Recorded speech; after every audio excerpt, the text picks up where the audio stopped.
when I got the call, they weren't even sure whether they were going to get us out right away, because at that point, all the airports into the New York, New Jersey area were shut down.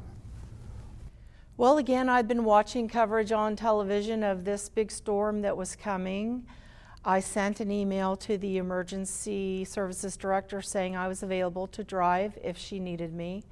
About an hour later, she said, I have a gentleman from Cincinnati who can drive if you can be his partner. I had volunteered to drive one of the emergency response vehicles in Irv. If necessary, I was told, don't worry about it, we've already got 2 people from Cincinnati that are signed up to do it. I said, that's great. If I'm not mistaken, I believe 13 states were affected. Millions of people, millions of power outages, and I believe, I know that the total damage in New York was about $41 billion, and in New Jersey, I think $36 billion. And I don't know how many people were affected, but it was just complete devastation. So there were no lights, no street lights, no traffic lights, wires down. So I even had a difficult time even getting to the headquarters and the hotel where we were going to start our operation.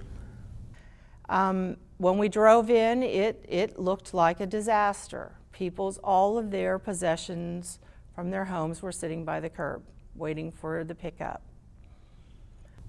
And we were told through our management team that Sandy, like Alabama and Katrina, was probably a 6 or a 7, which means it was above the normal scale that Red Cross uses. We delivered to shelters where it was dark out, and we hit live wires on the road while we were getting there. We delivered food out the window in Staten Island, where the damage was most apparent. So we did dinner and breakfast, and all night we would provide snacks for them. You know, they would come and talk to us about what they were feeling, and most of them couldn't sleep. So we were just there to help in any way that we could.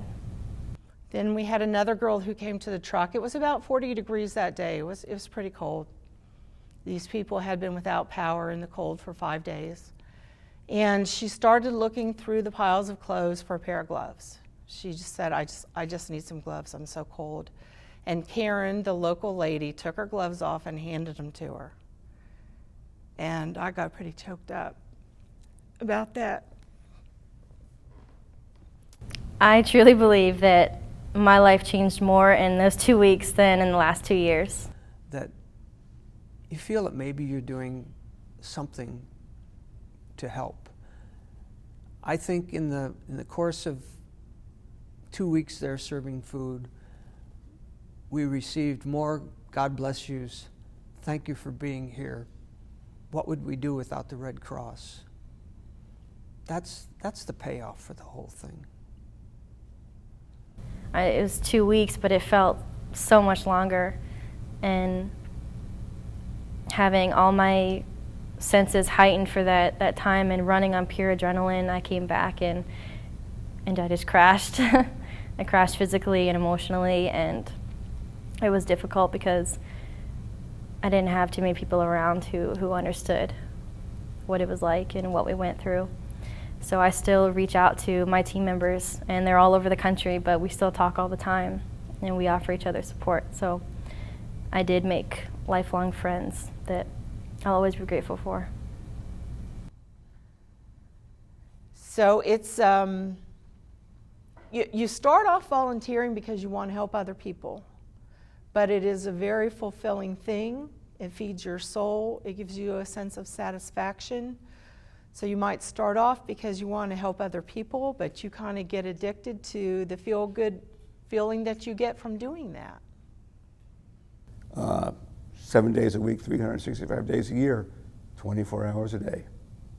Whenever there's a need, we're there, and we're there until the need is over. It's a win-win situation all around. People say, why did you do this? And the question is, if I don't do it, who will? Estoy muy agradecida por ser voluntaria con la Cruz Roja Americana.